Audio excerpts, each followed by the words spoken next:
Quiero mostrarles aquí es las dos etapas que mencionaba Víctor, ¿sí? La primera etapa es solubilización y temple, y la segunda que es el envejecimiento y el año, que puede ser natural o artificial, porque puede ser ambos, ¿no?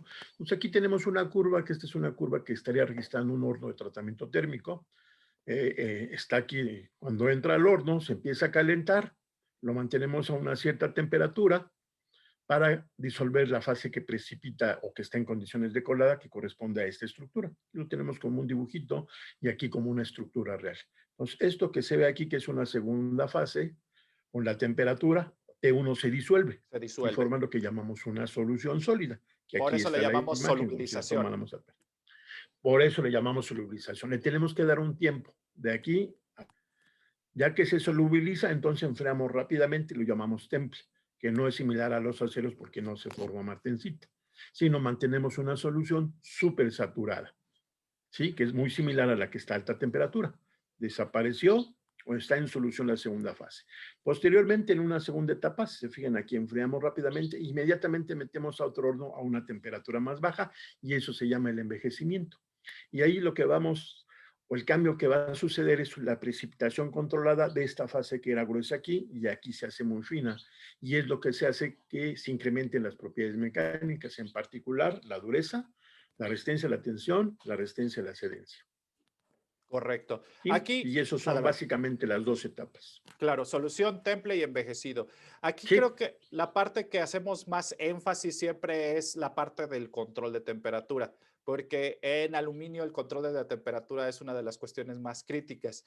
Generalmente, al igual que el tratamiento térmico del acero, en el tratamiento térmico de aluminio echamos mano de los famosísimos diagramas de fase, ¿no, doctor? así es correcto, porque ellos nos indican las zonas de solubilidad y esa zona va asociada a una temperatura. Entonces vamos a verlo en la siguiente diapositiva. Aquí podemos ver los diagramas de fase. En general, la gente que conoce un poco de metalurgia, sabe lo que es un diagrama de fases. Es una gráfica de temperatura contra el porciento del elemento delante principal. En este caso sería una aleación de la serie 2XX.X o la 200X.X o de la 2000, en el caso de metalmecánicas. Y vemos esta zona. Es una zona de dos fases y esta es de una fase. Cuando calentamos, ¿sí? Tomando este ciclo de tratamiento térmico, estamos en T0 cuando arrancamos. T0 quiere decir que está en condiciones de recocido. Cuando calentamos y estamos en esta zona y dejamos permanecer y enfriamos, ¿sí? Estamos en un tratamiento T4. Entonces, esta fase teta, segunda fase, se disuelve totalmente y queda en solución saturada. Sí, entonces, este es el intervalo de temperatura donde se tiene que controlar. Si me subo un poquito, entro a la zona líquida y la pieza a lo mejor no se vuelve totalmente líquida, pero se puede deformar.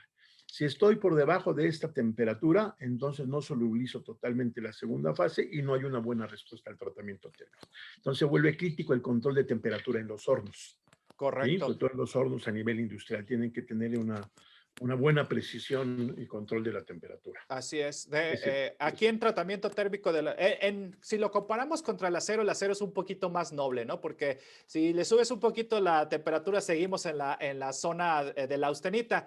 Aquí te mueves un poquito, ni muy, muy, ni tan, tan. Si te quedas por abajo, no disuelves por completo y no vas a obtener las propiedades mecánicas esperadas. Si te subes tantito, si le haces muy, muy, entonces tienes el riesgo de alcanzar el límite de líquidos y tener fusiones incipientes que al final van a provocar fragilidad a la pieza. Una cosa que he insistido mucho cuando platicamos de aluminio es que el problema de las fusiones eutécticas es que son prácticamente indetectables en los métodos de inspección que usamos en la industria. Es decir, no lo vamos a encontrar ni por el análisis de dureza, ni por el análisis de conductividad. O sea, se puede ir la pieza con fusiones y ni siquiera te vas a enterar. Entonces, es muy importante tener claro que el control de temperatura es probablemente la parte más crítica de estos procesos. Por cierto, vamos a platicar a fondo sobre los requisitos de los equipos de tratamiento térmico en nuestro webinar de febrero y los requisitos de medición de temperatura en nuestro webinar de marzo para que profundicemos más sobre este tema.